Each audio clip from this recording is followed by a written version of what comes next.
할렐루야. 오늘 참 좋은 날입니다. 하나님은 항상 우리 예배를 가장 눈여겨보시고 또 기쁨으로 영광을 받으십니다. 하나님께는 영광이요 우리 모두에게는 하나님의 은혜와 은총이 깃들어서 한 주간도 우리 각자 주어진 일상 속에서 하나님의 나라를 맛보고 누리고 전파하며 살아가는 우리 모두가 되기를 주의 이름으로 축원합니다. 주전 8세기 고대 그리스의 견유학파의 대표적인 철학자가 있다면 아마 그 이름은 디오게네스입니다. 어느 날 이 디오게네스는 대낮에 등불을 들고 아테네 시가를 배회하면서 뭔가를 찾고 있었습니다. 환한 대낮에 등불을 들고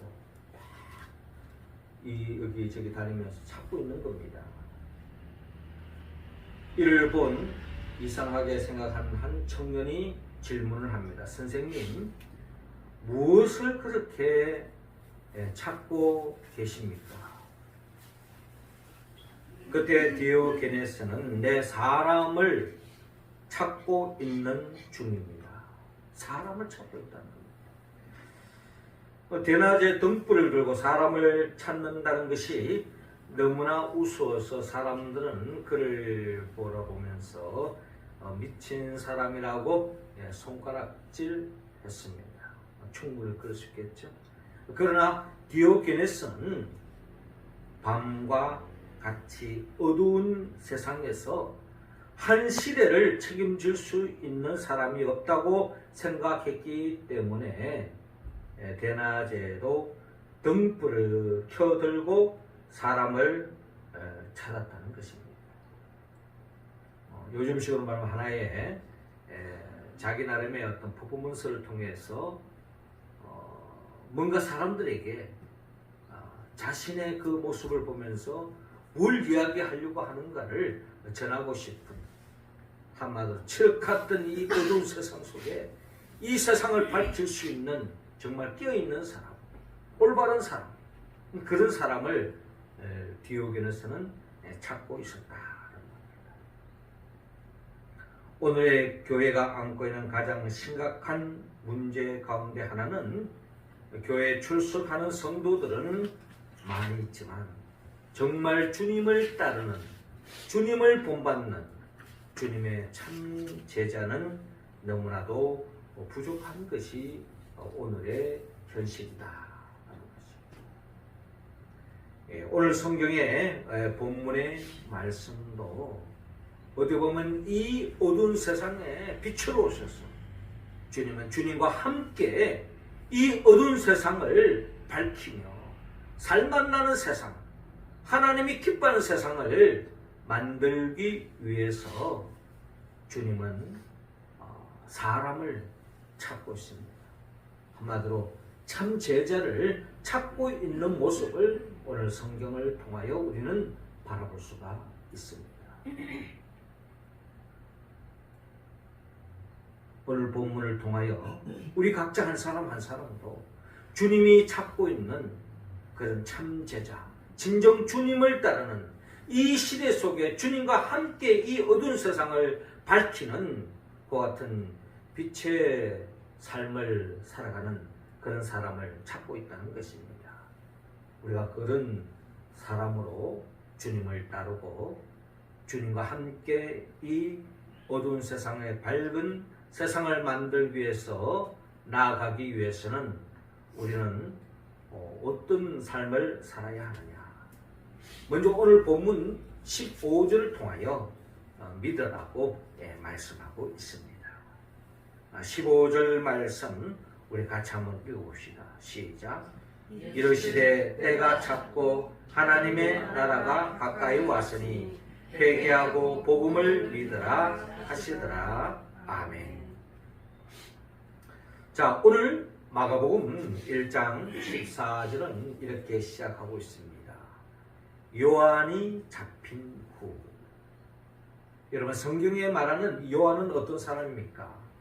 요한은 이 세상에 참빛으로 오신 그 주님의 길을 예비했던, 광야에 외치는 자의 소리로서 주님이 오심을 기다리고 준비했던, 그리고 예수님이야말로 이 세상의 참빛이라고 증거했던 사람이 바로 세례 요한이라는 것입니다. 많은 사람들은 이 세례 요한이 참빛이 아닌가, 이 칠흑 같은 어두운 세상의 빛이 아닌가라고 세례 요한에게 몰려왔지만, 세례 요한은 자기가 참빛이 아니라 참빛 대신 예수 그들을 지목하면서 주목하기를 원했고, 주님을 바라보기를 원했고, 주님을 따르기를 원했던 사람이 바로 이 세례 요한입니다. 자, 세례 요한은 이제 예수님이 오셨고 세례 요한을 통해서 세례를 받고 공생애가 시작되는 그 시점에 세례 요한의 사명이 다해갑니다. 그때에 14절에 요한이 잡혔습니다. 헤롯 왕, 이 세상을 어둡게 하는 이 헤롯 왕에 대해서 비판을 가하니까 결국 헤롯 왕이 세례 요한을 감옥에 집어넣는 과정을 우리는 잘 알고 있습니다. 자, 세례 요한이 이제 감옥에 갇혀 있으니 이 어두운 세상에 누가 밝힐 것인가? 결국 거기에 참빛으로 오신 주님이 등장합니다.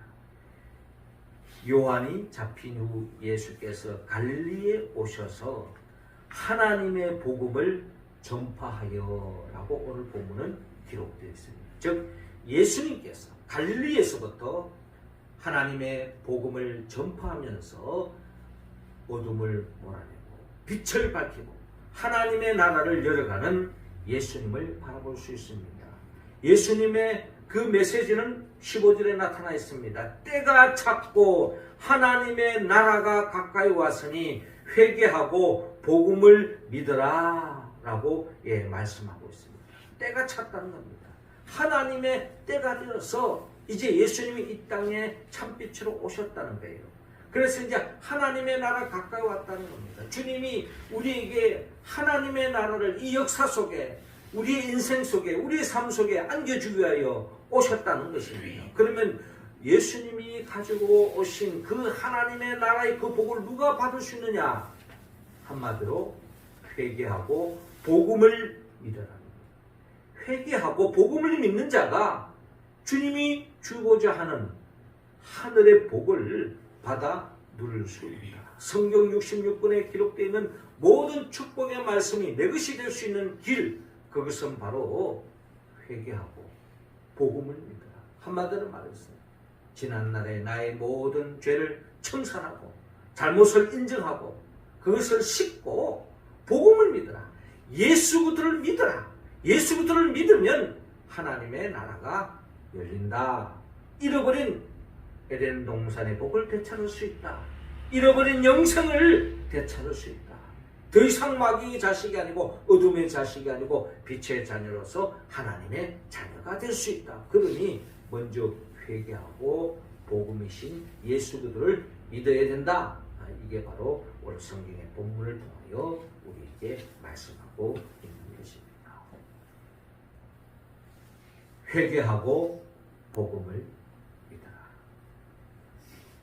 주님이 우리에게 회개를 요구하는 것은 우리가 하나님의 복을 받는 길, 잘 사는 길, 어떻게 하면 행복하냐? 우리는 돈이 좀 많으면, 좀 대단한 사람, 유명한 사람, 힘 있는 사람과 교제하면 나의 행복이 열리지 않을까? 뭐 이런 나름대로 생각에 빠질 때가 있습니다. 그러나 성경은 죄를 지은 자는 진정한 행복을 누릴 수 없다라고 분명히 말씀하고 있습니다. 죄에 대해서 아주 민감한 거죠. 죄는 단순히 도덕적인 죄만을 이야기하지 않습니다. 성경이 말하는 죄는 하나님의 뜻대로 살지 않는 것을, 그게 바로 죄라는 것입니다. 그래서 우리는 지난 주간에 1년 성경 일동 목표로 레위기 말씀을 읽어가지 않았습니까?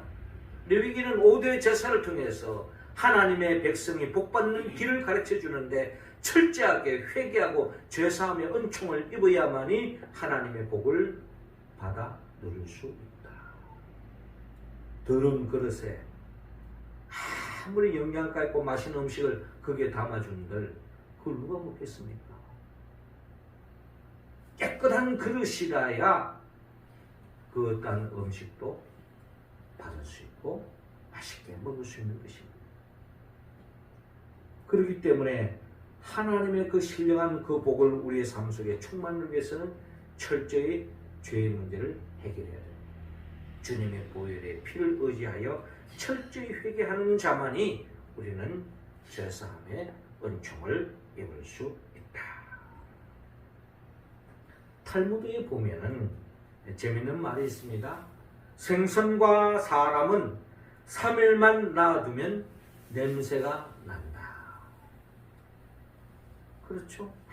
아무리 싱싱한 물고기 바다에서 풀떡 끓이는 그 생선을 잡아서 밖에 한 3일간만 놔두면 결국에는 썩은 냄새가 나듯이 사람도 이 세상에서 우리가 한 주간 주님의 전에 나와서 죄사함의 은총을 입고 정결하게 씻음을 받았다 할지라도 세상에 파묻히면요, 세상에 어울리다 보면, 세상에 적응하다 보면 알게 모르게 우리는 때가 먹고 죄에 물들어가고 하나님 보시기에 정말 불쾌한 냄새가 나는 것이 우리의 실존이다라는 것입니다.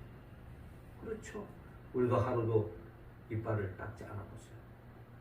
손을 씻지 않아봤어요. 결국 건강에 치명적인 영향을 끼칠 수 있는 것입니다. 그렇기 때문에 우리는 매 순간순간 주님의 피로 깨끗이 정결함을 씻어야 합니다. 그런데 회개의 종착점은 뭐냐?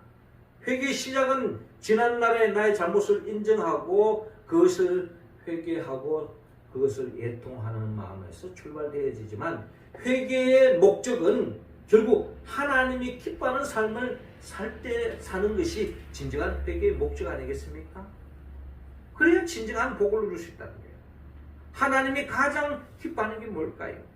하나님의 아들로 이 땅에 오신 예수 그리스도를 영접하고 주님과 함께 동행하며 주님이 우리에게 보여주신 그 삶을 우리가 본받고 주님과 같은 닮아가는 삶을 살아갈 때에 결국 우리는 진정한 회개의 완성, 진정한 복음이신 예수 그리스도를 믿음으로 말미암아 우리는 더 없는 복된 삶을 살 수 있다라는 것입니다.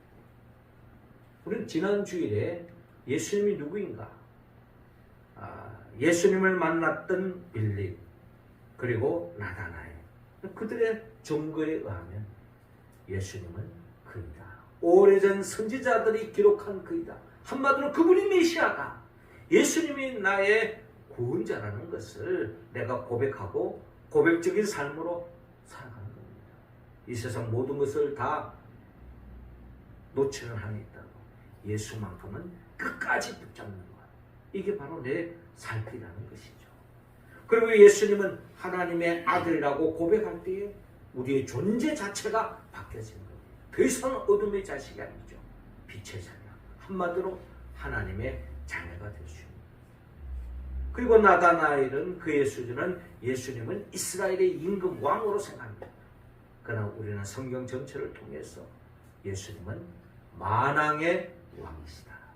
주님의 통치를 받고 주님의 명령에 순종하고 주님을 따르면 주님을 내 삶의 왕으로 주인으로 목자로 모시고 살아갈 때 우리는 진정 부족함이 없는 삶을 펼칠 줄로 믿습니다. 올 한 해도 우리가 예수를 잘 믿고 따름으로 주님이 예비해 놓으신 그 복을 일상 속에 누리며 살아가는 우리 모두가 되기를 주님으로 축원합니다. 두 번째로 주님은 살리라고 말씀하고 있습니다. 17절 우리 같이 한번 읽어봅시다. 시작. 예수께서 이르시되 나를 따라오라 내가 너희로 사람을 낚는 어부가 되게 하리라 하시니라. 자, 주님은 오늘 본문 16절에 갈릴리 해변으로 지나가시다가 시몬과 그의 형제 안드레가 바다에 그물을 던지는 것을 보시니 그들은 오구나. 갈릴리 해변을 거니면서 결국 시몬과 안드레를 주님은 보게 되고 만나게 됩니다. 그들을 향해서 주님은 말씀합니다. 17절에 나를 따라오라. 내가 너희로 사람을 낚는 어부가 되게 하리라 라고 말씀하고 있습니다. 나를 따라오라. 내가 너희를 사람을 낚는 어부가 되게 하리라 라고 말씀하고 있습니다. 이 세상에는 크게 두 종류의 직업이 있습니다. 한 종류는 살아있는 물고기를 잡아서 나의 생존을 위해서, 나의 허기진 배를 채우기 위해서, 내가 살기 위해서 살아있는 물고기를 잡아서 결국에는 내 삶을 지탱하는 것. 어떻게 보면 나의 행복을 위해서, 내 삶을 위해서, 내 생존을 위해서 살아있는 물고기를 잡는 거죠.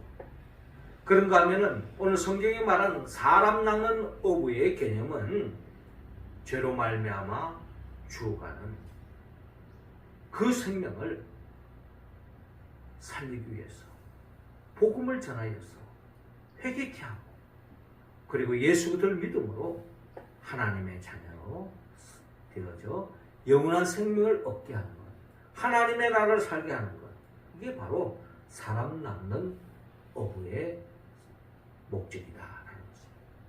그렇기 때문에 고기 잡는 어부와 사람 낚는 어부는 확연히 다릅니다. 고기 잡는 어부는 자기 자신을 위한 삶이었다면 사람 낚는 어부는 타자를 위한 삶이요 궁극적으로 하나님의 영광을 위한 삶이라는 것을 우리는 성경을 통하여 우리가 알 수가 있는 것입니다. 주님은 오늘 나를 따라오라. 내가 너희로 사람을 낚는 어부가 되게 하리라 라고 말씀하고 있습니다. 한마디로 살리는 삶, 다른 사람을 살리는 삶, 다른 사람을 위하는 삶, 다른 사람을 위하는 삶으로 나아가기를 원하는 것입니다.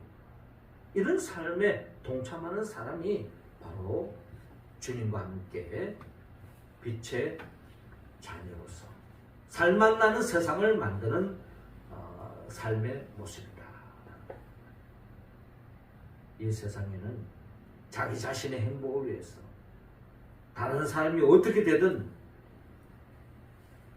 수단과 방법을 가리지 않고 자신의 행복을 위하여 자신의 이상을 이루기 위해서 남이 죽든 말든 자기의 호주머니만 채우려고 하는 세상의 사람들이 얼마나 많은지,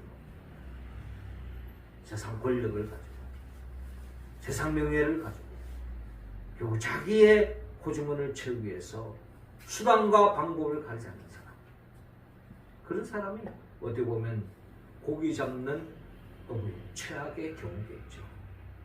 그러나 사람 낚는 어부는 살리는 삶을 나아갑니다.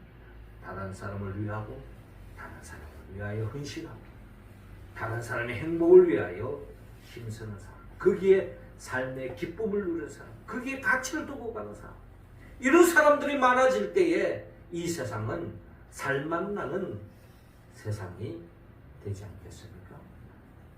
주님은 우리가 그런 삶으로 나아가기를 원합니다.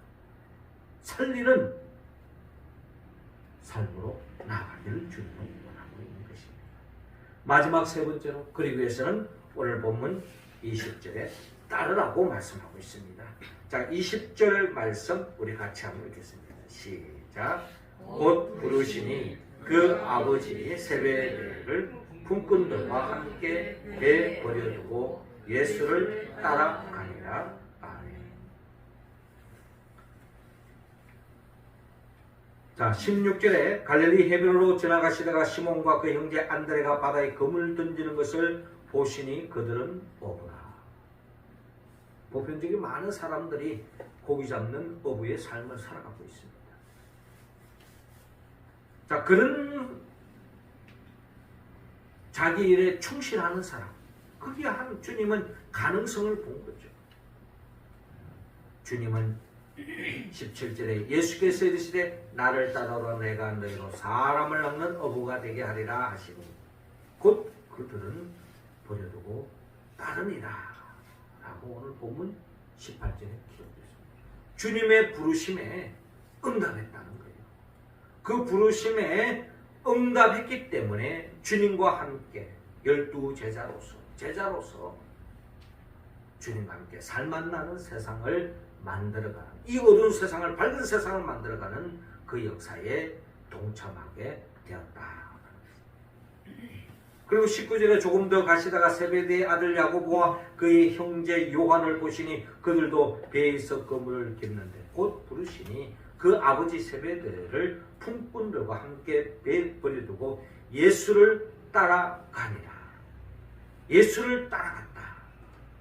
주님은 우리 모두가 이 야고보와 요한처럼 주님을 따라가기를 원합니다.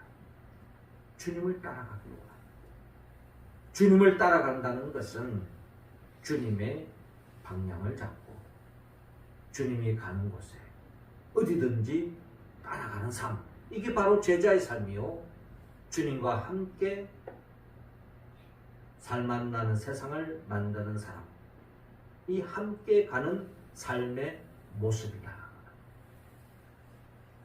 내가 기분 좋으면 따라가고 기분 안 좋으면 안 따라가고, 내 이제 이익이 되면 따라가고 이익이 되지 않으면 따라가지 않는 그런 삶이 아닙니다. 사람 낚는 어부는 결국 내가 원하지 않더라도 주님이 가지 않으면 가는 것이요, 내가 가고 싶더라도 주님이 멈춰라면 멈춰야 되는 것이고, 내 손해가 되는 한에 있더라도 주님이 그 십자가를 지나면 져야 되는 것. 이게 바로 우리가 가야 할 주님을 따라가는 삶의 모습입니다. 이러한 모습은 우리가 잘 아는 것처럼 이스라엘 백성들이 출애굽하는 여정 속에서 우리가 잘 볼 수 있습니다. 구름기둥과 불기둥이 움직일 때에 그들은 움직였습니다. 그들이 가고 싶어도 구름기둥과 불기둥이 멈추면 그 자리에 멈추는 겁니다. 이게 우리의 진정한 주님을 닮아가는 우리의 삶의 자세가 되어야 됩니다. 내가 기분 내키면 봉사하고 기분 내키지 않으면 봉사도 하지 않고, 내가 좀 여유가 있으면 헌금하고 여유가 없으면 헌금하지 않고, 이런 게 아니라는 겁니다. 주님의 명령이라면 그 말씀에 철저하게 순종하고 따르는 사람, 이런 사람들이 많아질 때에 이런 사람들을 통하여 교회가 세워지고 하나님의 나라가 세워지고 하나님의 나라가 확장되어집니다. 우리는 기분으로 사는 인생이 아닙니다. 하나님의 말씀, 하나님의 뜻, 하나님의 명령을 쫓아가는 것입니다. 내 기분과 내 감정을 충실히 하다 보면 이스라엘 백성들이 광야에서 다 흩어집니다. 마음에 뜻이 있어서 하나님의 뜻을 위해서 적과 꿀을 향하여 나아갔지만 그때그때마다 내 기분이 차지하는 거예요. 그때그때마다 원망하고 불평할 때마다 결국 그런 사람들 광야에서 다 흩어졌어요. 그러나 끝까지 하나님의 뜻을 붙잡고 하나님의 명령을 쫓아갔던 갈렙과 여호수아, 결국 가나안 땅을 차지하고 하나님이 예비하신 그 복을 충만히 누리고, 갈렙과 여호수아를 통해서 결국 이스라엘 백성들이 가나안 땅을 정복하고 그 땅의 복을 누리게 되지 않았습니까? 우리도 그런 삶에 동참할 수 있기를 주의 이름으로 축원합니다. 사랑하는 성도 여러분, 주님은 이 칠흑 같은 어두운 세상 속에서 빛을 밝히는 그런 빛의 사자로서, 사람 낚는 업으로서 살기를 원합니다. 그러기 위해서 우리는 예수를 믿어야 합니다. 그리고 주님과 같이 사람 낚는 업으로서 살리는 그 역사에 동참해야 합니다. 그러기 위해서 매 순간순간 주님의 명령에 따라야 합니다. 이 말씀에 우리가 온전히 응답할 수 있는 길은 성령님의 도움을 받아야 합니다. 성령은 예수님이 누구인가 아는 자에게 임하는 것입니다. 예수님 누구입니까? 예수님은 나를 위하여 천지 만물을 창조하신 분입니다. 그 창조 세계 속에서 영원한 생명을 누리고 참된 행복을 누리며 살기를 원했지만 아담과 하와가 범죄한 이유로 그 복을 우리는 온전히 누리지 못하고 있습니다. 이러한 우리들에게 그 복을 다시 되찾을 수 있도록 주님께서 친히 인간의 몸으로 오셨고 그 복을 누리는 데 장애가 되어지는 그 모든 죄를 해결하기 위해서 예수님은 우리의 그 죄를 대신 짊어지고 십자가에 못 박혀 죽으신 거죠. 그리고 죽은 자 가운데 3일 만에 부활하시고 승천하시고 지금도 하나님 보좌 우편에서 우리를 위하여 성령을 보내주기를 기뻐하십니다. 우리는 그 성령을 사모하고 그 성령을 받아들이고 그 성령에 충만할 때에 우리는 더없이 하나님 말씀에 응답하고 하나님께 영광을 돌리고 하나님의 복을 차지할 수 있는 거죠. 그 성령 충만함으로 교회를 중심으로 하나님 나라의 복을 누리며 살아가는 우리들을 영원한 참된 복을 안겨주게 하여 영생으로 인도하게 하여 장차 재림하여 오실 예수 그리스도 그분의 보혜사 성령의 충만함을 받아서 우리 모두가 오늘 주님의 말씀처럼 철저하게 회개하고 복음이신 예수 그리스도를 믿을 뿐만 아니라 주님과 함께 사람 낚는 업으로서 살리는 이 역사에 동참하고 헌신하고 봉사할 뿐만 아니라 어떤 상황 속에도 주님과 함께 멀찌감치 거리를 두고 따라가는 것이 아니라 바짝 주님이 가는 그 길을 따라가는 우리 모두가 되어서 주님처럼 살맛 나는 세상을 만들어가는 주의 백성으로 이 땅에 살아가는 우리의 모습 한 주가 우리의 인생이 되기를 주의 이름으로 축원합니다. 기도드리겠습니다. 하나님 아버지, 이 시간 우리 한 사람 한 사람에게 성령의 기름을 부어 주옵소서. 성령 충만함으로 말미암아 우리가 철저하게 회개하고 복음이신 예수 그리스도를 잘 믿을 뿐만 아니라 주님과 함께 사람 낚는 업으로서 죽어가는 생명을 살리기 위하여 헌신하고 봉사하고 헌신하는 우리의 모습이 되게 하여 주옵시고 우리가 주님이 가는 그 길을 바짝 따라가서 살리는 살맛 나는 세상을 만들어가는 데에 앞장서는 우리 모두가 될 수 있도록 역사하여 주시옵소서. 예수님의 이름으로 기도하옵나이다. 아멘.